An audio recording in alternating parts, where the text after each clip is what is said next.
si je résume un peu la situation, on a un ministère de la Justice qui est submergé par les demandes, des tribunaux et des juridictions qui sont pour la plupart engorgés ou qui croulent. Enfin, j'imagine qu'il y a des disparités assez importantes selon les juridictions. Aujourd'hui, la situation pour vous, comment elle pourrait être résolue? Et est-ce que vous agissez d'une façon ou d'une autre pour essayer de faire avancer finalement cette situation? Alors déjà, dès le début de nos opérations en contentieux, là, il y a 8 ans, quand j'ai fondé le cabinet et commencé à traiter le droit aérien, j'ai tout de suite essayé d'avoir un rapport avec les juridictions pour essayer de faire avancer les choses. Donc, comment adresser les dossiers de telle ou telle manière, essayer de faire en sorte que les audiences se passent le mieux possible, comment communiquer avec les juridictions dans les audiences.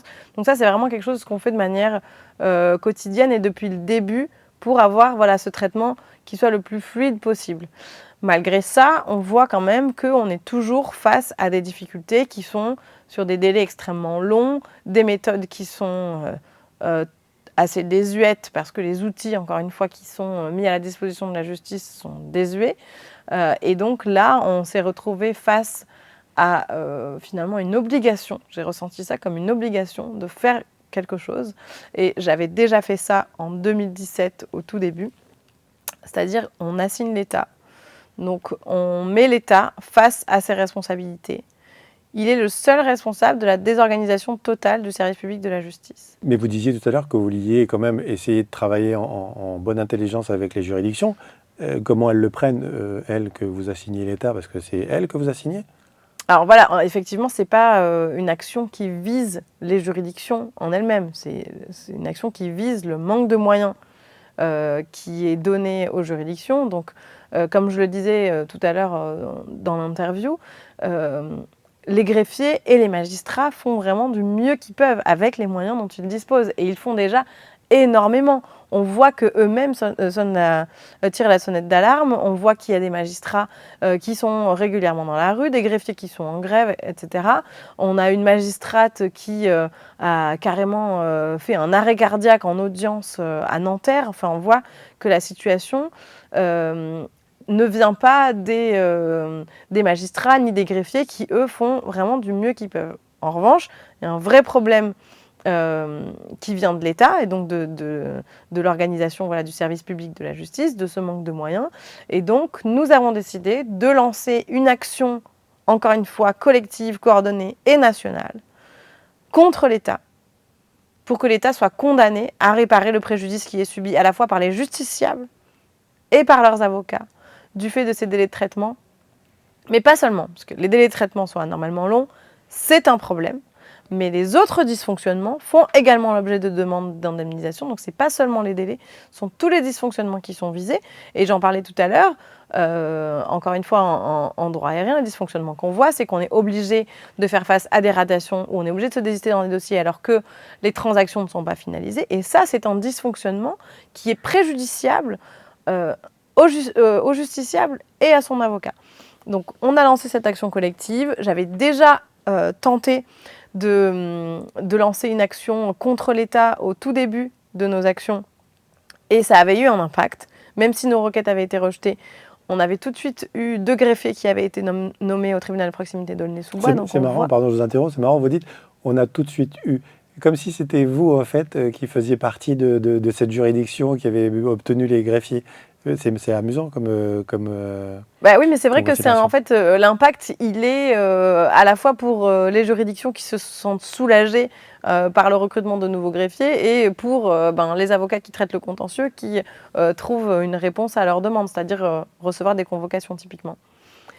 Mais donc là, le nouvel angle qu'on a adopté, c'est vraiment celui d'engager des actions de masse contre l'État. Donc c'est une action de masse qui vise à demander quoi? Pour qui? Alors on demande une indemnisation en réparation du préjudice subi par le justiciable, donc qui était le demandeur à la première action en justice, et son avocat. Parce que je considère, alors pour l'instant la jurisprudence est en cours de construction, mais je considère qu'il y a un vrai préjudice pour l'avocat à attendre aussi longtemps que le dossier de son client soit traité, pour plusieurs raisons, mais surtout parce que souvent les avocats de contentieux sont rémunérés avec un honoraire fixe et un honoraire de résultat. Et souvent, l'honoraire fixe ne couvre pas tout le temps qu'on passe pendant toute la procédure. Quand vous commencez une procédure, que donc vous recevez votre client, vous traitez son dossier, vous rédigez une assignation, une requête ou n'importe quel acte, vous vous plongez dans les pièces, etc., qu'il faut réouvrir le dossier parce que vous avez un renvoi 2 ans plus tard. Il faut réouvrir le dossier pour éventuellement reconclure, donc c'est-à-dire prendre des nouvelles écritures face à une réponse adverse. Donc vous vous replongez dans le dossier. Vous n'allez pas pouvoir facturer votre client au temps passé sur ce sujet-là. C'est impossible. On peut en parler à des dizaines de confrères et ils vous diront exactement la même chose. Et à la fin, on attend un honoraire de résultat qui va du coup compenser potentiellement tout le temps qui a été passé. Mais donc cet honoraire de résultat, il est complètement aléatoire. Il couvrira pas nécessairement tout le temps qui a été passé par l'avocat. Et il intervient dans des délais qui sont immaîtrisables. Et donc, souvent, 2, 3, 4 ans. Mais surtout qu'un client, j'imagine que lui, il revient vers vous pour savoir un peu ce qui se passe sur son dossier. Donc, comment vous... Exactement. Exactement. Il y a également un préjudice d'image pour l'avocat.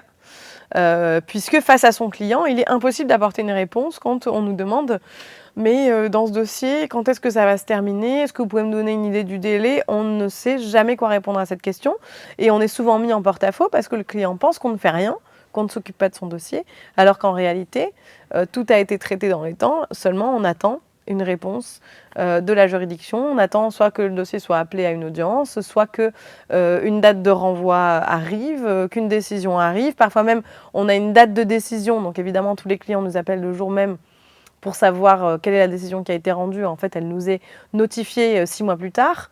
Donc tous ces dysfonctionnements-là, ils doivent faire l'objet d'une réparation, à la fois pour le justiciable, à la fois pour l'avocat, comme je le disais. Et c'est comme ça que je pense qu'on peut faire réagir le gouvernement et l'État pour qu'ils prennent des mesures concrètes pour que ces juridictions puissent correctement faire leur travail et traiter tous les dossiers qui leur sont soumis. Et tout à l'heure, vous disiez vous lancez une opération, mais en réalité, les actions contre l'État, et notamment en indemnisation pour les délais anormalement longs, ça a déjà existé, il y a déjà eu des jurisprudences. Donc, qu'est-ce qu'il y a vraiment de nouveau dans cette histoire ? Il y a une jurisprudence effectivement qui existe en certaines matières, notamment en droit du travail, où c'est assez déterminé. La nouveauté, c'est qu'aujourd'hui, les affaires qu'on traite, on les traite de manière sérielle, donc comme on a pu le faire sur d'autres sujets. Donc là, ce sont encore une fois des actions individuelles conjointes qui sont menées. Et c'est quelque chose que je construis donc depuis 2 ans, en échangeant notamment avec les juridictions pour voir comment adresser ces dossiers, parce que l'idée, c'est pas non plus de venir engorger à nouveau le tribunal, mais d'essayer d'apporter une réponse. Donc la méthode de traitement de ce dossier-là est très spécifique et elle permettra notamment d'obtenir d'obtenir des décisions pour condamner l'État et enfin de faire réagir, on l'espère. Et donc là, vous sollicitez, si je comprends bien, vos confrères pour que eux vous confient des dossiers. La première question, c'est pourquoi ils vous confieraient des dossiers plutôt que les gérer eux-mêmes? Et puis, qu'est-ce qu'ils ont à y gagner dans cette histoire? Alors, les confrères avec lesquels on travaille, effectivement, soit peuvent traiter les dossiers eux-mêmes, mais donc ça demande du temps, une organisation, s'ils ne connaissent pas forcément ce contentieux ou qu'ils n'ont pas un volume énorme de dossiers, peut-être que ce n'est pas forcément très pertinent. Puis voilà, il faut avoir une connaissance du contentieux. Et donc, nous, ce qu'on propose, c'est vraiment d'apporter cette connaissance qu'on a de la manière d'adresser le dossier et de le traiter de manière sérielle pour aller plus vite. Et ensuite, on réclame également une réparation du préjudice pour l'avocat, ce qui a évidemment un intérêt financier. Il y a un partage d'honoraires qui est fait avec le confrère qui intervient avec nous dans le dossier. Ça lui permet également de revenir vers son client pour lui apporter une nouvelle solution, un nouveau financement, etc. Donc, je pense qu'il y a beaucoup d'avantages à engager ces procédures-là. Et le fait que les confrères soient également rémunérés sur ces dossiers-là sans qu'ils aient nécessairement un travail à fournir, permettra, je l'espère, d'avoir un grand volume de dossiers et d'avoir un vrai impact donc, sur l'objectif qu'on veut atteindre, c'est-à-dire faire réagir et que des outils soient enfin mis en place. Oui, parce que là, je vais me faire un peu l'avocat du diable. En gros, vous voulez récupérer des dossiers d'un certain nombre de vos confrères sur lesquels vous allez vous rémunérer. Vous allez éventuellement rémunérer aussi un peu l'avocat, si j'ai bien compris. Vous allez rémunérer également le justiciable. Est-ce qu'il n'y a pas un côté un peu parasite? Ça peut être vu comme une approche parasitaire, hein, tout à fait, mais après la manière dont on l'a mis en place, justement, l'objectif, ça a été de travailler main dans la main avec les juridictions pour éviter qu'elles se retrouvent engorgées avec un nouveau contentieux qu'on ne sait pas comment adresser, etc. Vraiment, l'objectif, c'est d'avoir des condamnations rapides et efficaces contre l'État en masse, que les avocats soient intéressés à engager ces procédures-là et que ensemble, tous ensemble, on ait cet impact et qu'on dise de manière très concrète, parce que évidemment, descendre dans la rue, c'est important. Évidemment, écrire, se manifester, faire des réunions, des colloques, etc., c'est important. Mais là, c'est une action vraiment concrète où on fait condamner l'État. Et c'est avec ces condamnations, je pense, qu'on peut avoir un vrai impact massif sur cette organisation de la justice qui doit absolument évoluer au plus vite. Est-ce que vous avez déjà un feedback des juridictions? Est-ce que vous voyez un peu comment elles voient arriver ce contentieux? Parce que j'ai cru comprendre que le contentieux commence déjà à faire parler de lui, que ce soit au niveau national, enfin au niveau comment dire, au-delà des juridictions, au-dessus des juridictions, mais les juridictions elles-mêmes, comment elles le voient, ce contentieux en réalité?